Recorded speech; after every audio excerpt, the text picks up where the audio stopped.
Hello दोस्तों, आप सभी का the logical Indian YouTube channel पर बहुत बहुत स्वागत है।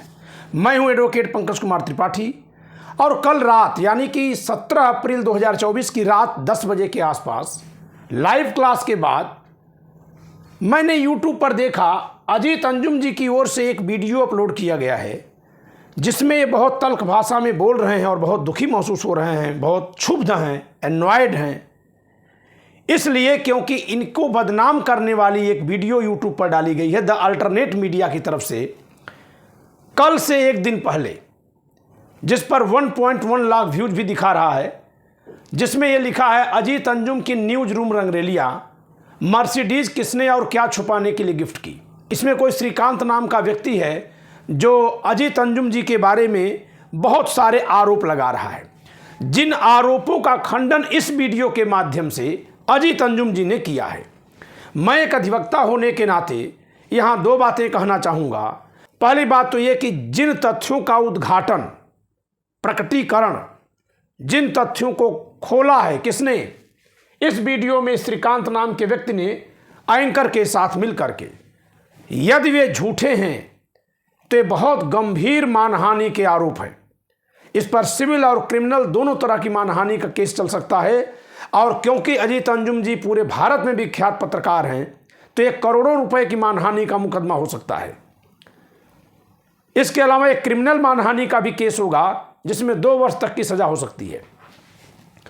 दूसरी बात कि आखिर चुनाव के वक्त पर जिस समय सारे पत्रकार देश की चिंता कर रहे हैं, देश के एक वरिष्ठ पत्रकार जो कि जनता का पक्ष लेते हुए सरकार से सवाल करते हैं, कुछ गिने चुने पत्रकार ही हैं बड़े लेवल के जो सरकार से सवाल करते हैं, ऐसे किसी पत्रकार पर ऐसे वक्त पर इस तरह से कीचड़ उछालना कुछ षड्यंत्र को दिखाता है। कहीं ऐसा तो नहीं कि जब आप केस फाइल करेंगे और उसमें जाएंगे, अंदर इन्वॉल्व होंगे तो फिर आपके खिलाफ पलटवार होगा कुछ कानूनी तौर से, यानी उसमें ड्रैग करने के लिए पहले उकसाया जाना फिर आपको उसमें फंसाया जाना। क्योंकि ये मामूली बात नहीं है कि इतने बड़े पत्रकार के बारे में, जैसा कि अजीत अंजुम जी कह रहे हैं कि लगाए गए सारे आरोप तो गलत हैं ही, इनका नाम पता सब कुछ गलत बताया गया है, एकदम बेबुनियाद बताया गया है। और न केवल इन पर आरोप लगाया गया है बल्कि इन पर आरोप लगाते समय जिन अन्य महिला कर्मचारियों और एंकर्स का नाम लिया गया है उनकी भी मानहानि बन जा रही है। तो आखिर ये कौन है जिसको इतनी ताकत मिल रही है कि इतने बड़े पत्रकार पर इस देश में जबकि कानून का राज है इस तरह से खुल्लम खुल्ला और घिनौना आरोप लगा रहा है। दोस्तों, जाहिर सी बात है कि यह तभी संभव है जबकि किसी को किसी बहुत बड़ी शक्ति का वरद हस्त प्राप्त हो या कि वह किसी बहुत बड़ी शक्ति की नज़र में आना चाहता हो और इस नाते इस हथकंडे को अपना रहा हो। यह दो में से एक सच्चाई हो सकती है, दोनों में से कोई भी सच्चाई हो यह देश के लिए ठीक नहीं है। स्तर इतना गिरता जा रहा है दिन प्रतिदिन सत्ता प्राप्ति और सत्ता से दूर करने के लिए कि उसका क्या कहना।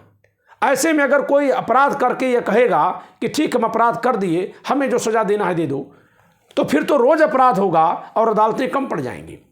कुछ तो खुद की नैतिकता है, कुछ तो आदमी क्या कह रहा है ये सोचना चाहिए, किसी पर ऐसे आरोप क्यों लगा रहा है ये सोचना चाहिए। और वैसे भी देश की जनता के लिए मुद्दा देश की जनता और सरकार का जनता के हितों के लिए किया जाने वाला कार्य है, न कि किसी पत्रकार की निजी जिंदगी।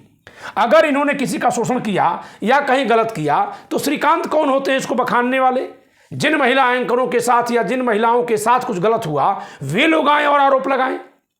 और अगर अब तक वे लोग नहीं आई तो फिर ये कौन होते हैं कि चैनल पर आकर के इस बात को बोल रहे हैं? प्रथम दृष्टया यह मामला केवल बदनाम करने और परेशान करने का दिखाई दे रहा है। इससे क्या होगा कि एक संदेश साफ है जनता में कि अगर कोई सरकार के खिलाफ बोल रहा है तो तमाम लोगों को उसके पीछे आगे खड़ा करके परेशान कराया जा रहा है। ऐसे में कोई भी व्यक्ति सरकार के खिलाफ बोलने से बचेगा और यही यह सरकार चाहती है। फिर भी एक अधिवक्ता होने के नाते, कानून का विद्यार्थी होने के नाते मैं अजीत अंजुम जी के लिए अपनी विधिक सहायता देने के लिए तैयार हूं। अगर अजीत अंजुम जी उपयुक्त समझें और आवश्यकता समझें तो हमसे संपर्क कर सकते हैं। हमने अपना नंबर व्हाट्सएप दे रखा है हर जगह, आप चाहें तो संपर्क करिए और हम आपके लिए निःशुल्क विधिक सहायता अपनी ओर से पेश करेंगे। क्यों? क्योंकि जो कोई राष्ट्र के लिए लड़ रहा है उसके साथ खड़ा होना सभी का धर्म बनता है। तो इस वीडियो में इतना ही। वीडियो को आप लाइक करिए, शेयर करिए, चैनल सब्सक्राइब न किया सब्सक्राइब करिए। और अजीत अंजुम जी से एक निवेदन है, हौसला बिल्कुल मत आप हारिएगा। वैसे भी आप नहीं हारने वाले हैं, क्योंकि जिनको हौसला हारना होता वो अब तक कहीं ना कहीं सेट हो गए होते, जगह उनको मिल जाती, और नहीं मिलते तो मिलने के चक्कर में पड़े रहते।